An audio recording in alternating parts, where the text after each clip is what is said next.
Hello everyone, welcome to mindset classes. আজ থেকে আমরা ইন্ডিয়ান হিস্ট্রি ক্লাস স্টার্ট করব। যে কোনো কম্পিটিটিভ এক্সামের জন্য ক্লাসগুলি খুবই রেলিভেন্ট হতে চলেছে। এখানে কোনো রকম টাইম ওয়েস্ট না করে টু দ্য পয়েন্ট পড়ানো হবে।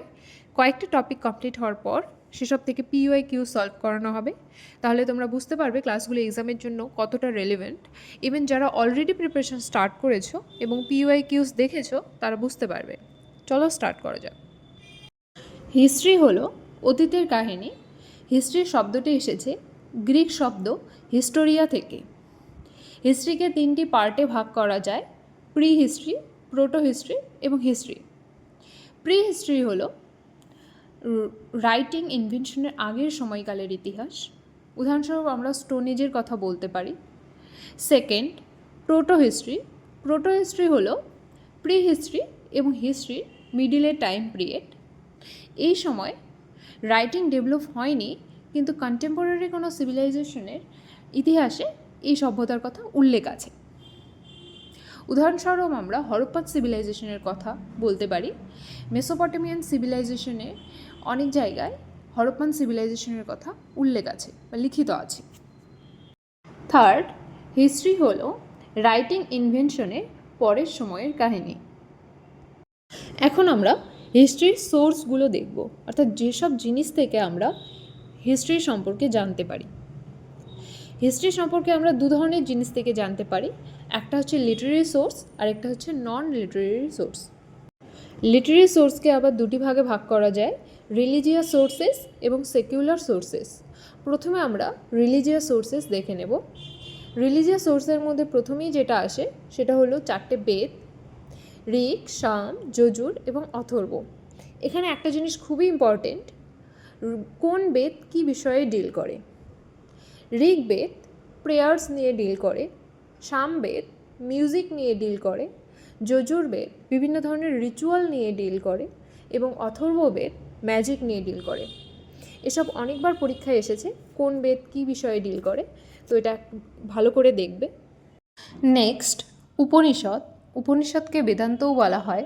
উপনিষদ আত্মা এবং পরমাত্মা নিয়ে ডিসকাস করে। এছাড়াও বিভিন্ন ধরনের সূত্র এবং এপিক্স যেমন রামায়ণ, মহাভারত থেকে আমরা অতীতের কাহিনী জানতে পারি। এবং বুদ্ধিস্ট রিলিজিয়াস টেক্সট থেকেও আমরা অতীতের কথা জানতে পারি। বুদ্ধিস্ট রিলিজিয়াস টেক্সট পালি ভাষায় রচিত। এখানে একটা জিনিস খুবই ইম্পর্টেন্ট, বুদ্ধিস্ট রিলিজিয়াস টেক্সট যেটা পালি ভাষায় রচিত এবং জৈন রিলিজিয়াস টেক্সট প্রাকৃত ভাষায় রচিত। পরীক্ষায় কোশ্চেন হতে পারে কোনটা কোন ভাষায় রচিত। বুদ্ধিস্ট রিলিজিয়াস টেক্সটের অন্তর্গত হলো ত্রিপিটক। ত্রিপিটক কথার অর্থ হলো থ্রি বাস্কেট। ত্রিপিটকগুলি হলো সুত্ত পিটক, অভিধম্ম পিটক এবং বিনয় পিটক। এবং জৈন রিলিজিয়াস টেক্সট হলো বিভিন্ন অঙ্গস। জৈনিজমে টোটাল 12টি অঙ্গ রয়েছে। এখন আমরা দেখব সেকুলার সোর্সেস নিয়ে। সেকুলার সোর্সের মধ্যে আছে ধর্মশাস্ত্র বা ল বুকস, যেমন মনুস্মৃতি। এছাড়াও আছে কৌটিল্যর অর্থশাস্ত্র। কৌটিল্যর অর্থশাস্ত্র থেকে আমরা মৌর্য যুগের ইতিহাসের কথা জানতে পারি। এটা অনেকবার পরীক্ষায় এসেছে, কৌটিল্যর অর্থশাস্ত্র থেকে আমরা কোন যুগের ইতিহাসের কথা জানতে পারি। নেক্সট, পাণিনির অষ্টাধ্যায়ী, এটি একটি গ্রামার বুক। কালিদাসের রচিত অভিজ্ঞান শকুন্তলম, ঋতুসংহারা, মেঘদূতম, এইগুলো থেকে আমরা গুপ্ত যুগের ইতিহাসের কথা জানতে পারি। এটাও অনেকবার পরীক্ষা এসেছে, কালিদাসের রচিত গ্রন্থগুলি থেকে আমরা কোন যুগের ইতিহাস জানতে পারি। নেক্সট, কল্হণের রচিত রাজতরঙ্গিনী থেকে আমরা 12th সেঞ্চুরি কাশ্মীরের সামাজিক জীবন সম্পর্কে জানতে পারি। এছাড়াও বিভিন্ন ধরনের চরিত্র বা বায়োগ্রাফিস থেকে আমরা অতীতের কথা জানতে পারি, যেমন বাণভট্টের রচিত হর্ষচরিত।